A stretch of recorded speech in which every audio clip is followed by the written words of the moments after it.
आज Doubtnut app download करें। Doubtnut पर अपने सभी गणित, रसायन विज्ञान, भौतिक विज्ञान और जीव विज्ञान के डाउट्स का करो सफाया। बस प्रश्न की फोटो खींचो, एक ही प्रश्न को क्रॉप करो और तुरंत वीडियो सोल्यूशन पाओ।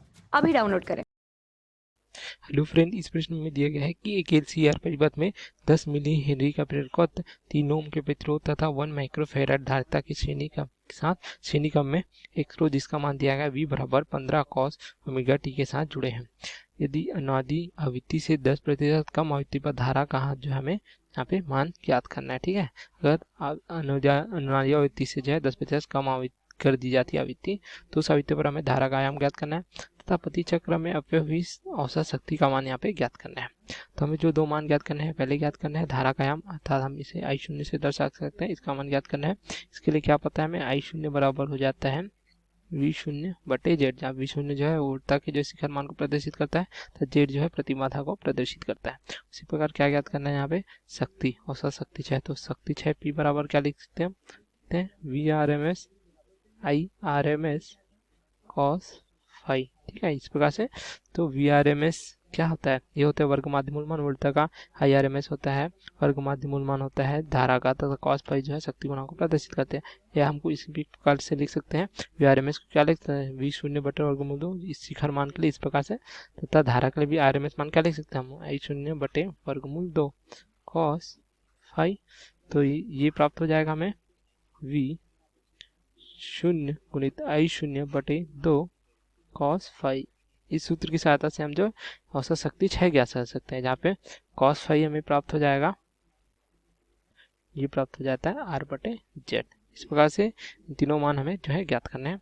ठीक है, तो जो मान दिया गया हम उसको पहले लिख लेते हैं। यहाँ पे दिया गया है जो एल का मान दिया गया है प्रेरकत्व, ये दिया गया है 10 मिली हेनरी, अर्थात हम इसको लिख सकते हैं 10 गुणित 10 का घात 3 हेनरी। इस प्रकार से जो है आर का मान दिया गया है 3 ओम तथा सी का मान दिया गया 1 माइक्रोफैराड। इसको लिख सकते हैं 1 गुणित 10 का घात 6 फैराड, इस प्रकार से लिख सकते हैं। तथा वोल्टा का मान दिया गया है, ये दिया गया है v बराबर 15 cos ओमेगा टी। तो यहाँ से हमें क्या प्राप्त होता है, जो वोल्टेज का समीकरण होता है v बराबर v शून्य साइन ओमेगा टी या वी शून्य कॉस ओमेगा टी, दोनों में से कुछ भी हो सकते हैं यहाँ पे। तो यहाँ से प्राप्त हो जाता है हमें वी शून्य अर्थात वोल्टेज का शिखर मान प्राप्त हो जाता है 15 वोल्ट। इस प्रकार से प्राप्त हो जाता है। एल तथा सी है तो इसके लिए एक प्रतिघात भी यहाँ पे प्राप्त होगा हमें, जो प्रेरक की प्रतिघात तथा धारती प्रतिघात होगा। तो एक्सएल हम किस प्रकार से ज्ञात कर सकते हैं, ये ज्ञात हो जाएगा ओमेगा गुणित एल से। ठीक है, यहाँ पे ओमेगा का मान हमें पता नहीं है। ठीक है, तथा एक्स सी क्या प्राप्त हो जाएगा, ये हो जाएगा 1 बटे ओमेगा सी। तो प्रश्न में क्या दिया गया है कि जो है 10 मिली हेनरी 3 ओम तथा एक के साथ जो है श्रेणी क्रम में जुड़े हैं। ठीक है, अनादि आवृत्ति, अनादि आवृत्ति हम कैसे ज्ञात कर सकते हैं, इसको हम लिख सकते हैं, सूत्र होता है ओमेगा आर बराबर होता है 1 बटे एल गुणित सी। ठीक है, यहाँ पे अगर मान रख देंगे तो क्या प्राप्त हो जाएगा, ओमेगा आर, ये प्राप्त हो जाएगा हमें 1 बटे एल का मान क्या दिया है, एल का मान दिया गया है 10 मिली हेनरी 10 गुणित 10 का घात 3 गुणित सी का मान 1 माइक्रोफैराड 10 का घात 6। इस प्रकार से लिख सकते हैं। यहाँ से ओमेगा प्राप्त हो जाएगा हमें, ये हो जाएगा 10,000 जो है रेडियन प्रति सेकंड। ठीक है, इस प्रकार से प्राप्त हो जाता है हमें। तो अगर हम देखें प्रश्न में दिया गया है कि अनुनादी आवृत्ति से 10% कम आवृत्ति, तो अनुनादी आवृत्ति का 10% कम कर देंगे हम तो प्राप्त हो जाएगी हमें जो है यहाँ पे हमें मुख्य आवृत्ति। तो ओमेगा प्राप्त करना क्या है, ये हो जाएगी अनुनादी आवृत्ति का जो है 10%, इस प्रकार से लिख सकते हैं। तो ये हमें प्राप्त हो जाएगा। ठीक है, 10%।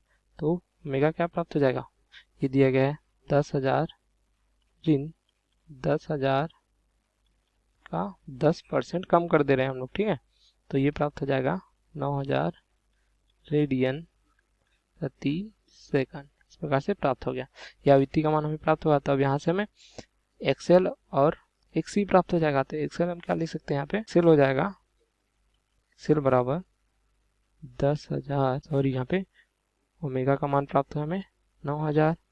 ठीक है, एल का मान क्या है 10 गुणित 10 का घात ऋण 3 हेनरी, 10 मिली हेनरी था, तो एक्सएल प्राप्त हो जाएगा हमें 90 ओम।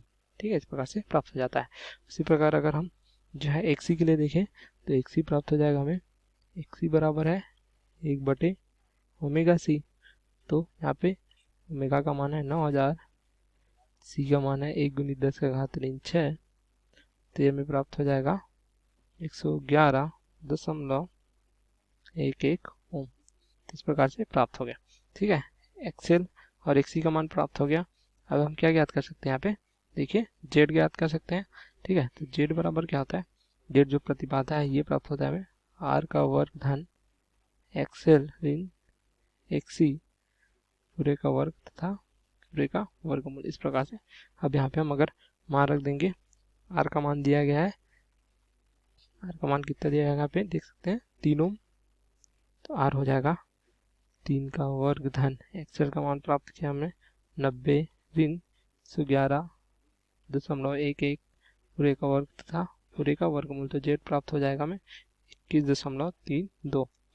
जेड का मान प्राप्त हो गया। तो हमें प्रश्न में क्या पूछा गया था, आई शून्य, तो आई शून्य वी शून्य बटे जेड। तो आई शून्य जो है आयाम प्राप्त हो जाएगा हमें जो है धारा का, ये हो जाएगा वी शून्य बटे जेड। वी शून्य का मान क्या प्राप्त हुआ हमें देख सकते हैं 15 वोल्ट, यहाँ से 15 वोल्ट, तो मान रख देंगे वी शून्य 15 बटे 21.32, तो ये हमें प्राप्त हो जाएगा 0.704 एम्पियर प्राप्त हो गया है हमें इस प्रकार से। अब हमें पूछा गया है जो है अपव्यय हुई औसत शक्ति, तो इसके लिए हमें सूत्र पता है, यहाँ से हम देख सकते हैं अपव्यय वी शून्य आई शून्य बटे 2 cos फाई। ठीक है, तो हमें जो है cos फाई ज्ञात करना है, तो cos फाई बराबर क्या है, ये है यहाँ पे आर बटे जेड। आर का मान जो है 3 है, जेड का मान में प्राप्त किया है 21.32, तो ये प्राप्त हो जाएगा हमें 0.141 प्राप्त हो गया। तो औसत शक्ति जो है ज्ञात करना है, पी है, ये क्या है, पी बराबर है वी शून्य आई शून्य बटे 2 cos फाई। अब हमें यहाँ पे सभी मान प्राप्त हो गए, तो मान रख देने पर क्या हो जाएगा, हो जाएगा पी बराबर वी शून्य का मान जो है 15 दिया गया है, आई शून्य प्राप्त किया है 0.704 एम्पियर तक जो बटे 2 cos फाई हमने प्राप्त किया, यहाँ पे देख सकते हैं 0.141, तो ये आ जाएगा 0.744 इकाई क्या हो जाएगी वॉट। इस प्रकार हम जो है जो पूछे गए थे जो धारा का आयाम ये प्राप्त हो जाता है 0.704 एम्पियर तथा जो है औसत शक्ति है 0.744 वॉट, जब हम आवृत्ति को जो है अनुनादीय आवृत्ति से 10% जो है कम कर दिया जाता है। तो ये हमारा उत्तर था। Okay, thank you. कक्षा 6ठी से 12वीं से लेकर नीट IIT JEE वो एडवांस के लेवल तक 1 करोड़ से ज्यादा छात्रों का भरोसा। आज ही डाउनलोड करें डाउटनेट ऐप या व्हाट्सएप करें अपने सारे डाउट्स 8400 400 400 पर।